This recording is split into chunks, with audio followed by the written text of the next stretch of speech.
Morning students, आज हम लोग पढ़ेंगे क्लास 4 का मोरल साइंस। आज हमने पढ़ना है यूनिट 2 का चैप्टर 1 आवर बॉडी। सबसे पहले हम लोग पढ़ेंगे heredity environment. Heredity is a genetic information passing for traits from parents to their offspring.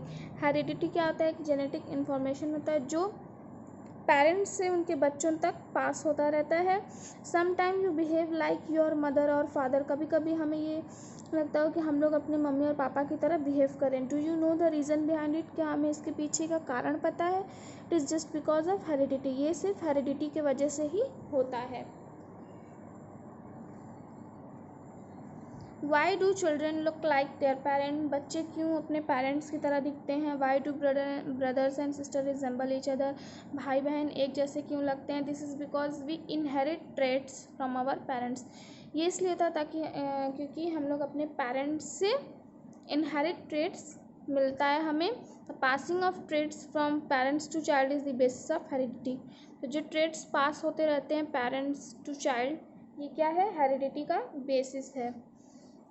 What exactly are our trait? Trait है क्या? Our genes encode the instruction that define our traits. जो हमारे jeans होते हैं वही encode करते हैं instruction, वही डिफाइन करते हैं हमारे ट्रेट्स।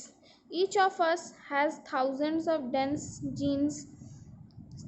हर एक के पास क्या होते हैं? थाउजेंड्स ऑफ डेंस जीन्स होते हैं which are made of DNA, जो डीएनए से बने हुए होते हैं, and reside in our chromosome, और वो किसमें रिसाइड होते हैं? हमारे क्रोमोसोम्स में। The environment we grow up and live in also helps define our trait. जो हमारा इन्वायरमेंट है जहाँ पे हम बड़े हुए होते हैं वो भी हमारे ट्रेट्स को डिफाइन करते हैं। जैसे वाइल अ पर्सन जीन्स में स्पेसिफाई सर्टेन हेयर कलर है, एक्सपोजर टू केमिकल और sunlight can change that colour. लेकिन सनलाइट और केमिकल्स की वजह से वो कलर चेंज हो गया है। Why do we resemble our parents? Have people ever said to you, it's in your genes, और she got her mother's blue eyes? ये जीन्स की वजह से ही ये अपनी मम्मी का क्या ब्लू आँखों का कलर पाई है। और he is a tall as his father, ये अपने पापा की तरह ही लंबा है। It all depends on our genes। ये किस पे डिपेंड करता है? हमारे जीन्स पे डिपेंड करता है। Among physical traits you inherit from your parents means physical trait जो जो हमारा होता है वो भी हम लोग को किससे मिलता है? पेरेंट्स से मिलता है। योर जनरल बॉडी स्ट्रक्चर हो गया, स्किन का कलर हो गया, आँखों का कलर हो गया, शेप हो गया, नोज़ हो गया, हैंड्स हो गए, हेयर के कलर हो गए। Among the mental trait you inherit are your ability to learn. और जो मेंटल ट्रेट होता है वो हमारी एबिलिटी होती है सीखने की, प्लस टैलेंट जो स्पेशल फील्ड में होता है जैसे आर्ट, म्यूज़िक, मैकेनिक्स और science. There are, however, certain physical traits that your parents may have now that you cannot inherit। और कुछ ऐसे फिजिकल ट्रेट्स होते हैं जैसे पेरेंट्स में होते हैं और वो आप में नहीं होते हैं। For example, if your father has a scar that he got when he was young while riding a cycle and met with an accident, जब हो गया था तो you would not inherit it, तो ये आपको इनहेरिट नहीं होगा। If your mother has a scar on her arm, अगर कोई आपकी मम्मी के आर्म पे कोई मीन्स दाग है, you would not inherit it, और आपके पास नहीं है। If one of them I have any scar or mark from is or her birth, it would be possible that you would have also. अगर बाई बर्थ के समय होता है तो हाँ, ये तब उस टाइम बोल सकते हैं कि ये इनहेरिट है। We can understand the heredity environment. हम लोग हेरिडिटी इन्वायरमेंट को समझ लेंगे किससे? फिजिकल ट्रेट से और मेंटल ट्रेट से। फिजिकल ट्रेट क्या होता है? इंस्टेंट फॉर फिजिकल ट्रेट होते हैं जैसे height, body structure, shape of different parts of body, heart trouble, diabetes, baldness, asthma, ये सारी चीज़ें क्या होती हैं? फिजिकल ट्रेट्स होती हैं। ठीक है। मेंटल ट्रेट्स क्या होते हैं? जैसे मेंटल और इमोशनल ट्रेट्स क्या होता है? Intelligence, memory power, interest, talent in music, art, literature, dancing, even cruel nature, cool headed nature come under the state. तो ये सारे इस स्टेट में आते हैं। ओके। लॉज ऑफ हेरिडिटी पढ़ेंगे। Like produce like, according to this law क्या होता है? Human will produce human beings. Human beings क्या है? एक इंसान को ही पैदा करता है, मीन्स प्रोड्यूस करता है। Just as a cat will produce a cat, इसी तरह से जब एक बिल्ली है तो वो बिल्ली को ही प्रोड्यूस करेगी। Only certain traits are transformed, कुछ ही ट्रेड्स होते हैं जो ट्रांसफॉर्म होते हैं। According to this law the dominant traits get transferred more easily than the recessive trade.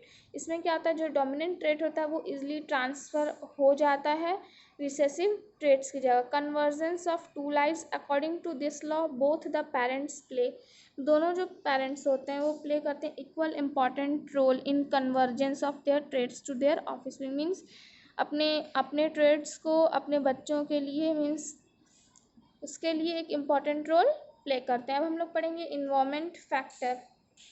Bye environment we mean all those physical and social factor जो affect करते हैं हमारे डेवलपमेंट में, बच्चों के डेवलपमेंट में, जैसे home, the family, neighbourhood, companion, school, teacher, political and religious agencies and the society in general. ये सारी चीज़ें क्या होती हैं, अफेक्ट करती हैं।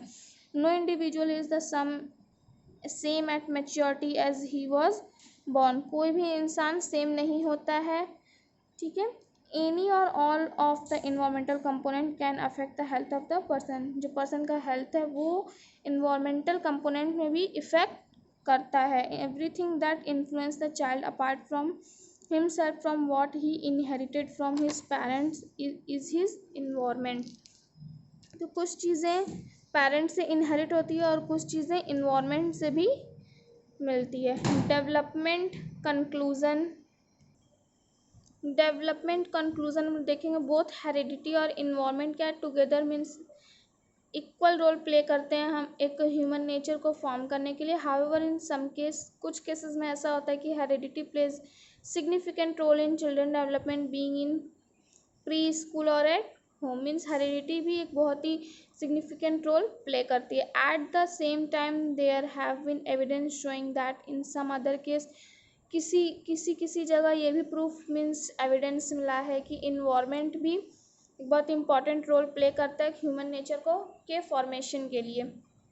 Parents have both the factors in their hands and both the parents can together make the best effort to improve the child. Parents अपना best effort लगाते हैं कि बच्चे के डेवलपमेंट में इम्प्रूवमेंट आए। Parents have no control on child's heredity, लेकिन parents child's की हेरिडिटी उनके कंट्रोल में नहीं है, yet they can improve the environment, तो वो इन्वायरमेंट को बदल सकते हैं, चाइल्ड के हेरिडिटी को नहीं।